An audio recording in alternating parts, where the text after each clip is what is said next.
Assalamualaikum warahmatullahi wabarakatuh. Pada kesempatan kali ini, kami dari FRI 44 yang beranggotakan saya sendiri, Despra Ramabita Roman, kemudian Lutfi Fakihudin Mulyana, dan juga Muhammad Rizky Aditya akan membawakan presentasi mengenai praktikum integrasi perencanaan bisnis dan fasilitas industri. Yang pertama yaitu perencanaan bisnis atau teknik. CV PTN merupakan perusahaan yang bergerak dalam produksi alat bantu bidang agrikultur, khususnya pertanian. CV PTN memproduksi galah zaman now atau gajon sebagai alat bantu saat panen buah. Dalam menjalankan persiapan bisnis, berbagai aspek sangat penting untuk dianalisis seperti penentuan lokasi pabrik, aspek pasar, aspek area pabrik, aspek legalitas, dan lainnya. Kemudian analisis, segmenting, targeting, dan positioning. Di segmenting yaitu PT-PTN yang pertama di geografis, PT-PTN memiliki produk gajon yang akan dijual di toko alat pertanian dan perkebunan khususnya di Pulau Jawa dan Sumatera. Berdasarkan data produksi buah nasional tahun 2015, Pulau Jawa sebagai penyumbang produksi buah terbanyak. Kemudian secara demografis, gajon adalah alat bantu agrikultur untuk orang yang berusia antara 20 sampai 60 tahun. Dalam aspek psikografis, gajon akan dijual pada kalangan menengah ke atas dikarenakan petani dan perusahaan perkebunan membutuhkan alat bantu pertanian yang efektif. Dan secara behavior, perusahaan berfokus pada petani atau perusahaan perkebunan. Dan aspek targetingnya, berdasarkan jenis pola targeting, perusahaan akan menggunakan produk specialization untuk berkonsentrasi membuat produk khusus. Dan aspek positioning, gajon dapat hadir di tengah kebutuhan masyarakat akan alat bantu pertanian yang efektif dan praktis. Dengan begitu, gajon menjadi pilihan masyarakat dalam berkegiatan di sektor perkebunan dan pertanian. Kemudian, dalam analisis marketing mix yang dari aspek produk, yaitu gajon adalah alat bantu agrikultur yang nantinya dapat digunakan untuk melakukan aktivitas pertanian dan perkebunan dengan efektif dan praktis. Dengan kemudian aspek place-nya, dalam pemasaran dan penjualan gajon dapat dilakukan dengan penjualan melalui kantor pemasaran dan juga marketplace untuk memudahkan proses pembelian oleh masyarakat. Produk nantinya akan dikirimkan langsung ke masyarakat dari gudang penyimpanan. Kemudian dari aspek price-nya, gajon dijual dengan harga 200.000 dan dari aspek promotion, pemasaran atau promosi, gajon dapat dilakukan dengan beberapa cara yaitu advertising, sales promotion, dan corporate identity. Dan rencana dan strategi pemasaran. Yang pertama yaitu pembuatan website untuk memperkenalkan gajon ke masyarakat luas. Dilakukan 1 tahun 1 kali dengan biaya sebesar Rp3.500.000. Kemudian pembuatan dan mengenalkan gajon lewat sosial media dilakukan 1 bulan 1 kali dengan biaya total Rp3.750.000. Dan strateginya dengan potensial market, produk gajon dari PT-PTN akan didistribusi dan diperjualbelikan ke sektor agrikultur. Dan available marketnya, produk gajon dari PT-PTN akan mendistribusikan ke sektor pertanian karena untuk mempercepat proses pemanenan. Dan dari target marketnya, produk gajon dari PT-PTN akan diperkenalkan terutama ke petani-petani buah karena kegunaannya dan kelebihannya dari yang ditawarkan. Dan level of competition-nya, PT-PTN memiliki level kompetisi di mana perusahaan akan memegang kendali pasar melalui harga karena produk saingan adalah produk yang sama. Kemudian pada rencana produksi terdapat 2 data yang akan digunakan ke depannya. Yang pertama adalah operation process chart seperti sebagai berikut dan juga produk struktur. Yang dimana pada produk struktur ini terdapat 3 level, yaitu level 0, level 1, level 2, dan level 3. Dan pada operation process chart-nya itu terdapat berbagai macam alur yang ada pada OPC. Kemudian pada rencana produksi, yang pertama pada indirect material cost. Ini terdapat lampiran data pada indirect material cost, yang dimana total indirect cost pada 2022 sebesar Rp281.77.050. Kemudian pada indirect cost tahun 2023 Rp283.898.535. Kemudian indirect cost pada 2024 yaitu Rp286 Rp2.755.735 dan indirect cost pada tahun 2025 adalah Rp289.648.650. Kemudian indirect cost pada 2026 yaitu sebesar Rp292.577.280. Kemudian direct material cost yang pada 2022 sebesar Rp1.130.919.000 dan pada 2023 yaitu Rp1.142.271.300 yang pada 2024 yaitu Rp1.153.767.300 dan 2025 Rp1.165.407.000 dan juga pada 2026 direct material cost-nya sebesar Rp1.177.190.400. Kemudian rencana produksi sebagai berikut dengan total estimate cost pada 2025 sebesar Rp185.194.000 dan depreciation cost-nya dengan total sebagai berikut. Dan juga pada maintenance cost itu terdapat total maintenance cost yang ditampilkan sebagai berikut dari tahun 2022 sampai dengan tahun 2026. Kemudian pada rencana produksi ini juga terdapat electricity machine cost yang dimana dengan total cost sebagai berikut dari tahun 2022 sebesar Rp89.729.739. Pada 2023 juga sama, dengan jumlah Rp89.729.739. Pada 2024, Rp89.729.739 dan pada 2025, Rp89.729.739 dan pada 2026, Rp89.729.739. Dan berikut adalah rencana sumber daya manusia sebelum rekrutmen dan sesudah rekrutmen, yang dimana perbandingannya mengenai bagian-bagian yang bertambah, seperti pada bagian finance, kemudian pada bagian HRD atau Human Resources Department, kemudian juga pada bagian manager, dan juga pada sales and marketing, karena memang terdapat beberapa perubahan. Dan juga ini adalah rencana SDM yang berubah juga dari yang sebelum rekrutmen yang dibutuhkannya sebagai berikut, kemudian dan yang sesudah rekrutmennya sebagai berikut. Kemudian selanjutnya mungkin ini yang pada tahun 2022 ini dengan total 12 orang dan 2023 12 orang dan juga 2024 12 orang. Ini sebelum rekrutmen dan sesudahnya menjadi total yang dibutuhkannya 15 orang. Selanjutnya akan dijelaskan oleh teman saya, Saudara Rizky Aditya. Oke, baik. Terima kasih buat Des Prarama. Jadi di sini untuk rencana sumber daya manusianya, untuk poster dari rekrutmennya itu sendiri, kami menggunakan desain seperti ini. Jadi desain ini kita mengambil desainnya itu dari internet yang kami gunakan untuk melambangkan poster rekrutmen kali ini. Untuk selanjutnya.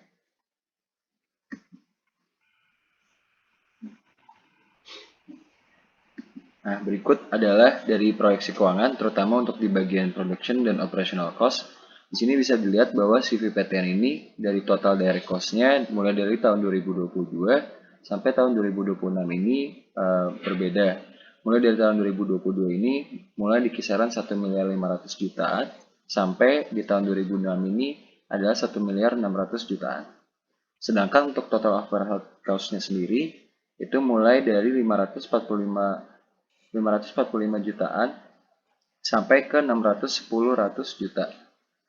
Kemudian untuk total operational cost-nya ini mulai dari 300 jutaan sampai 495 jutaan, sehingga menghasilkan total production cost-nya dan operational cost-nya ini dijumlahkan dari semuanya itu menghasilkan dari tahun 2022 itu adalah 2.350.732.558. Dan untuk tahun 2023 adalah 2.384.197.585.000. Dan untuk tahun 2024 adalah 2.400.000.000 Untuk tahun 2025 adalah 2.967 juta. Untuk tahun 2026 adalah 2.733.994.459 rupiah. Selanjutnya untuk proyeksi keuangan yang berikutnya adalah funds requirement dan source of fund. Funds requirement di sini adalah dana yang dibutuhkan untuk CVPTN, mulai dari fixed investment pasti yang dibutuhkan untuk CVPTN. Keduanya ada working capital, ketiganya ada initiation SOP cost, dan yang terakhir ada trademark cost. Di sini untuk fixed investment-nya ini CVPTN memerlukan dana sebesar 7.410.000. Dan untuk working capital, CVPTN membutuhkan dana sebesar 431.539.000 rupiah. Dan untuk initiation SOP cost-nya, CVPTN membutuhkan 2.730.000 rupiah.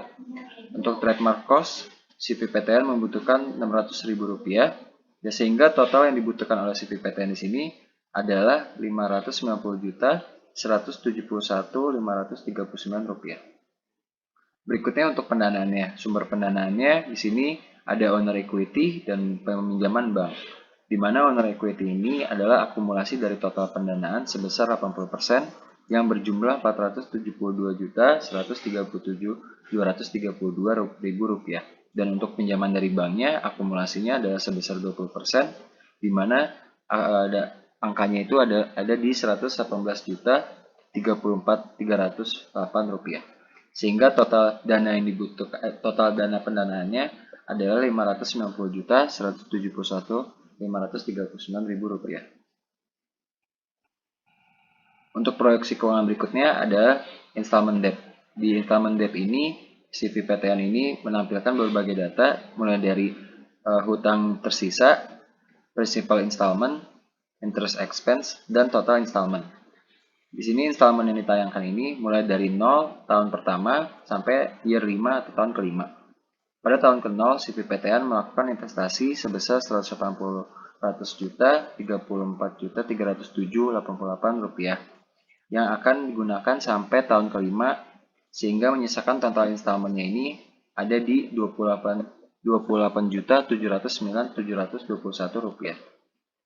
Untuk cost of goods sold-nya mulai dari tahun 2022 sampai tahun 2026, mulai dari persentase profit atau profit dari keuntungannya, dari tahun 2022, CVPTN mengambil 40% yang diakumulasikan dijumlahkan 5% untuk setiap tahunnya, sehingga di tahun 2026 ini jumlah persentase profitnya adalah 60%. Untuk keuntungan dari perusahaannya sendiri dengan persentase profit tadi, dari tahun 2022, CVPTN itu memperoleh keuangan sebesar 104.000. Tahun 2023 ini memperoleh keuangan 117.000. Tahun 2024 ini memperoleh keuntungan 130.000. Tahun 2025 ini memperoleh keuntungan 148.000. Dan di tahun terakhir, tahun 2026 memperoleh keuntungan 165.000.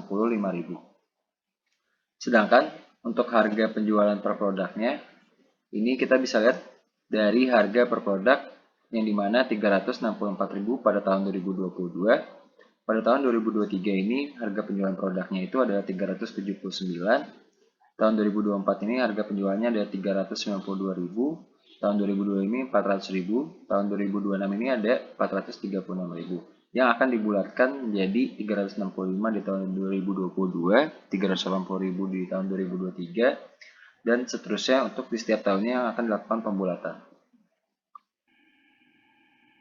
Selanjutnya ada profit loss.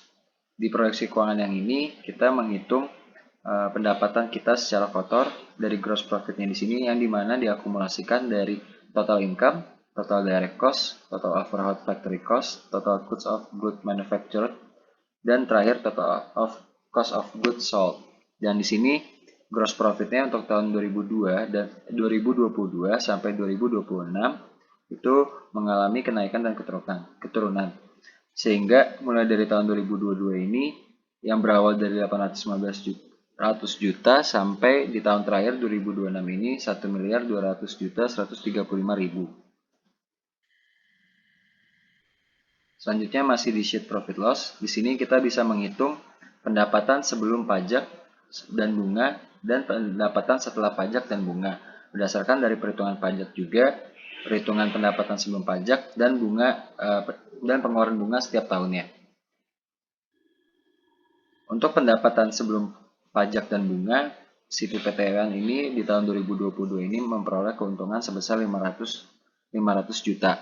Untuk di tahun 2023 ini sebesar 600 jutaan. Untuk di tahun 2024 sebesar 680 jutaan. Di tahun 2025 sebesar 336 jutaan. Untuk di tahun terakhir di tahun terakhir di 2026 itu memperoleh keuntungan sebesar 716 juta itu sebelum pajak dan bunga. Setelah adanya pajak dan bunga, keuntungan yang diperoleh dari CVPTN ini itu menurun, yaitu menjadi di tahun 2002 ini 498 juta, di tahun 2023 ini 589 juta, di tahun 2024 ini 669 juta, di tahun 2025 ini 329 juta, dan di tahun terakhir itu 708 juta.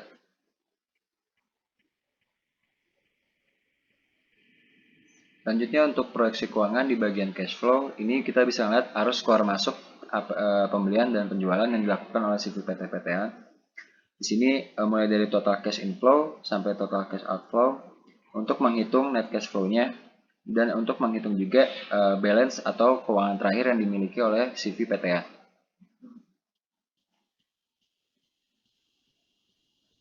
Selanjutnya untuk balance sheet, di sini balance sheet ini berguna untuk melihat apakah arus kas dari pengeluaran dan pemasukan dari CVPTN ini stabil, mulai dari current asset, terus intangible asset, fixed asset, serta total liabilities, yang dimana nanti akan dilakukan kalkulasi untuk menentukan apakah balance sheet ini menghasilkan nilai netral atau nol. Untuk analisis kelayakan, NPV and PBV, di sini kita bisa melihat di initial cash flow-nya ini pada tahun 0, 500 juta, 590 juta, itu memiliki NPV sebesar 1.773 juta. Dan di sini berdasarkan NPV yang ada, bisa dilihat pada tahun 2025 ini lebih dari 0. Dan untuk PBB-nya sendiri, itu payback period-nya itu ada di nilai 1,17 yang berarti CVPTN ini akan memperoleh keuntungan dalam rentan waktu 1,117 tahun. Dan untuk BEP-nya sendiri itu mendapatkan nilai 0,7 sehingga karena lebih dari 0 berarti bisa dikatakan CVPTN ini layak untuk menjalankan bisnis tersebut.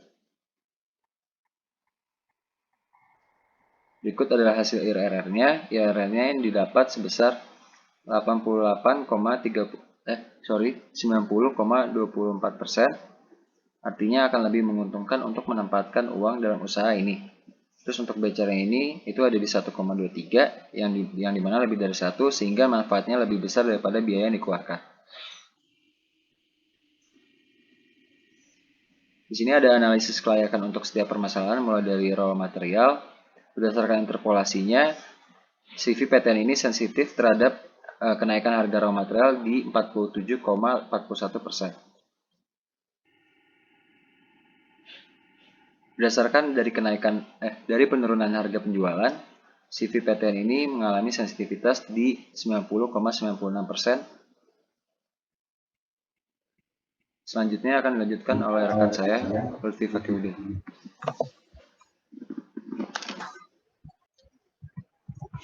Selanjutnya untuk praktikum PFT, jarak antara supplier dan kandidat lokasi. Jadi kita ada 3 alternatif kondisi pabrik CVPTN dan juga supplier dari CVPTN di daerah Kota Bandung Madia. Next. Pemilihan lokasi dengan faktor rating. Selanjutnya ada alternatif lokasi pabrik CVPTN, di mana ada Kabupaten Bandung yang pertama, yang kedua ada Kota Bandung, yang ketiga ada Kota Cimahi. Kabupaten Bandung memiliki rating tertinggi dari perbandingan lokasi Kota Bandung dan Kota Cimahi dengan nilai 787,64. Selanjutnya saya akan menjelaskan tentang routing sheet, di mana demand per tahun kita untuk membuat gajon sebesar 7.792 working days dalam 1 tahunnya 240 hari. kita memiliki data operation, facility name-nya, dan dimensinya, yang akan mendapatkan total mesin sebesar 22. Next, maximum staking. Maximum staking didapatkan dari berapa lebar panjang dari produk kajian kita menggunakan aplikasi atau software Stack Builder. Next. Jumlah MH yang terpilih dan waktu yang paling optimal. Dengan faktoran unit load 31, kami membuat 2 Gantt chart yang merupakan faktoran dari unit load kami. Dengan menggunakan precedence diagram, kita bisa menentukan alur dari masing-masing Gantt chart untuk melihat waktu yang diperlukan untuk semua produk ke warehouse, lalu dikirimkan ke area shipping. Dengan Gantt chart faktoran 1 itu yang kita pilih. Jumlah frekuensi pengantaran untuk masing-masing proses, di mana ada masing-masing area atau tempat mesin kita dari CVPTN. Next. Luas area dari 22 mesin dalam area itu kita dapat menambahkan facility eksternal seperti security post, musola, kantin. Next. From the chart, dari area yang kita punya, kita menghitung cost yang ada dari perpindahan area ke area yang lain. Next. Initial layout setelah activity relation chart. Nah, kita mendapatkan ini dari pemilihan area dan jumlah mesin dan juga fasilitas eksternal seperti pos satpam, musola, dan pembuangan sampah. Final layout. Final layout dari CVPTN adalah seperti gambar di atas dengan memilih final layout after 3 iterasi dengan ongkos sebesar yang paling kecil yaitu 5.382,50 didapatkan dari software ONKSB. Sekian dan terima kasih. Assalamualaikum warahmatullahi wabarakatuh.